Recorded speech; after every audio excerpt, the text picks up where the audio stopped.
Rahul office से घर आ रहा था। घर पहुंचने ही वाला था, तभी गली के नुक्कड़ पर उसका दोस्त सुरेश उसे आवाज देकर अपने पास बुला लेता है और राहुल उसके पास जाकर वहीं बैठ जाता है। लेकिन आज राहुल बहुत उदास लग रहा था।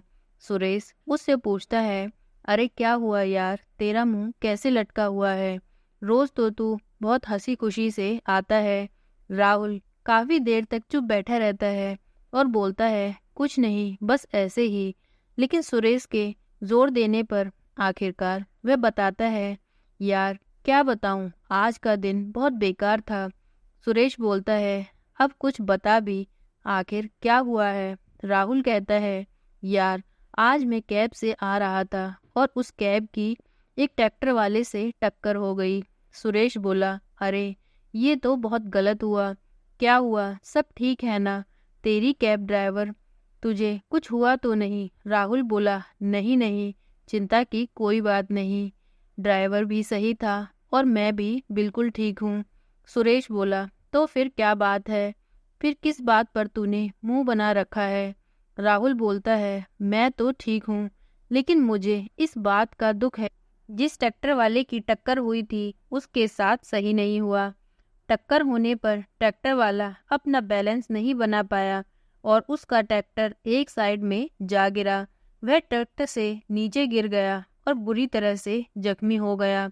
फिर मैं और कैब ड्राइवर ने उसे अस्पताल में जाकर भर्ती कराया। उसकी कंडीशन बहुत ही सीरियस है। सुरेश बोलता है, अरे यार इतनी सी बात और तूने ऐसे मुंह बना रखा है कि पता नहीं क्या हुआ। तुझे तो भगवान का शुक्रिया अदा करना चाहिए कि तुझे कुछ नहीं हुआ और तू सही सलामत अपने घर वापस आ गया। सुरेश की बातें राहुल को कहीं ना कहीं खटक रही थी, पर वह चुप था। वह ये सोच रहा था कि आखिर सुरेश ऐसे कैसे बोल सकता है। आज उसे ट्रैक्टर चलाने वाले इंसान के परिवार वाले कितने परेशान होंगे और वह भी तो जिंदगी और मौत के बीच में झूल रहा है। अंदर ही अंदर उसे ये दुख कचोट रहा था। कहीं ना कहीं उसे ऐसा लग रहा था कि इस सब की वजह वह खुद है। ये बात उसके दिमाग से निकल ही नहीं रही थी। लेकिन सुरेश उसकी भावनाओं को ना समझते हुए हंसी के ठहाके लगा रहा था और बोल रहा था, आज तो तू बच गया और तुझे तो पार्टी देनी चाहिए। राहुल कहता है, ये तू कैसी बातें कर रहा है? मुझे उस ट्रैक्टर वाले की बहुत चिंता हो रही है, कहीं उसे कुछ हो ना जाए। तो सुरेश बोलता है, अरे चिंता की कोई बात नहीं, इस दुनिया में आना जाना तो लगा रहता है, एक दिन तो सभी को जाना ही है। तू तो बस ये सोच कर खुश रहे कि तुझे जरा सी भी चोट नहीं आई और सही सलामत तू वापस आ गया। भगवान का लाख लाख शुक्र है।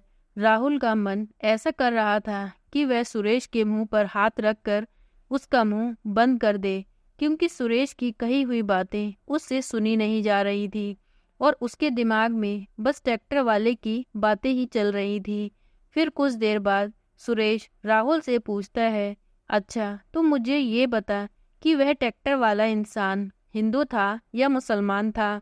इतनी बात सुनने की देर थी कि राहुल का गुस्सा और तेज हो गया और अब उसने सुरेश के गाल पर एक जोरदार तमाचा लगाया और कहा, कितनी देर हो गई है तुम्हें बकवास करते करते। मैं नहीं जानता था कि तुमसे दोस्ती करके मैंने क्या कमाया है। तुम एक अच्छे इंसान नहीं हो, तुम्हें सिर्फ मेरी पड़ी है। वह ट्रैक्टर वाला भी तो एक इंसान है, उसका भी परिवार है। उसकी जान की कीमत उसके परिवार वालों के लिए कितनी है, क्या तुम ये बात नहीं समझते? और इसका हिंदू या मुस्लिम होने से तो कोई मतलब ही नहीं है। अगर कुछ मायने रखता है तो वह है उसका इंसान होना। इंसानियत के मजहब से बड़ा कोई धर्म नहीं है और गलती चाहे किसी की भी रही हो, इसमें स्वार्थ नहीं देखा जाता कि मैं बच गया तो मैं बहुत खुश हूँ। होने को आज ये हादसा मेरे साथ भी हो सकता था, तो आज मुझ पर और मेरे परिवार पर क्या बीतती, क्या इसका जरा सा भी अंदाजा है? पर मैं बच गया तो मेरी जगह वह और उसका परिवार आज इस मुश्किल की घड़ी में जूझ रहा है। अगर मैं खुद को उसकी जगह रख कर देखूं तो सोचते ही मेरी रूह कांप जाती है। अगर हम खुद का दर्द इतना महसूस कर सकते हैं तो क्या दूसरे का उससे आधा भी महसूस नहीं कर सकते। इस दुनिया में इंसानियत से बड़ा कोई मजहब नहीं है। इसमें हिंदू या मुसलमान होना तो कोई मायने ही नहीं रखता। हमें जातिवाद का इसमें कोई स्थान नहीं है। राहुल की बात सुनकर सुरेश को अपनी कही हुई बातों पर पछतावा होने लगता है और उसे ये एहसास हो जाता है कि शायद मजाक मजाक में वह कुछ ज़्यादा ही बोल गया और वह इस दुनिया के सबसे बड़े धर्म इंसानियत को भूल गया। फिर वह हाथ जोड़कर राहुल से अपनी गलती की क्षमा मांगता है और कहता है कि आज के बाद वह ऐसा किसी के साथ नहीं करेगा और सभी को समान नज़रों से देखेगा। तो दोस्तों, इस कहानी से हमें ये शिक्षा मिलती है कि हमें इंसानियत के नाते के अलावा बाकी सभी चीज़ों को इग्नोर करना चाहिए। जिस तरह हम धर्म का पालन करते हैं उसी तरह हमें इंसानियत का भी पालन करना चाहिए। इंसानियत के नाते हमारा ये कर्तव्य है कि हम हर उस इंसान की मदद करें जो मुसीबत में है।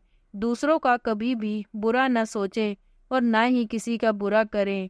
आज के समय में पाप इतना बढ़ चुका है कि हर कोई स्वार्थ के लिए अपनों को ही धोखा दे रहा है, पर हमें इंसानियत को जिंदा रखना है, अपने माता पिता का नाम रोशन करना है और अपने देश का नाम भी ऊंचा करना है। तनाव भरे इस दौर में आज ठहर कर जीना काफ़ी कठिन चुनौती है। भाग दौड़ की इस दुनिया में आज आदमी को भूलता जा रहा है। धैर्य और संकल्प से आदमी अपनी राह चले तो वह सफल हो जाएगा और उसमें इंसानियत भी कायम रहेगी। तो दोस्तों, इतनी सी थी ये कहानी। आज की कहानी आपको कैसी लगी प्लीज़ कमेंट करके बताएं। प्लीज़ वीडियो को लाइक करें, चैनल को सब्सक्राइब करें। Thank you.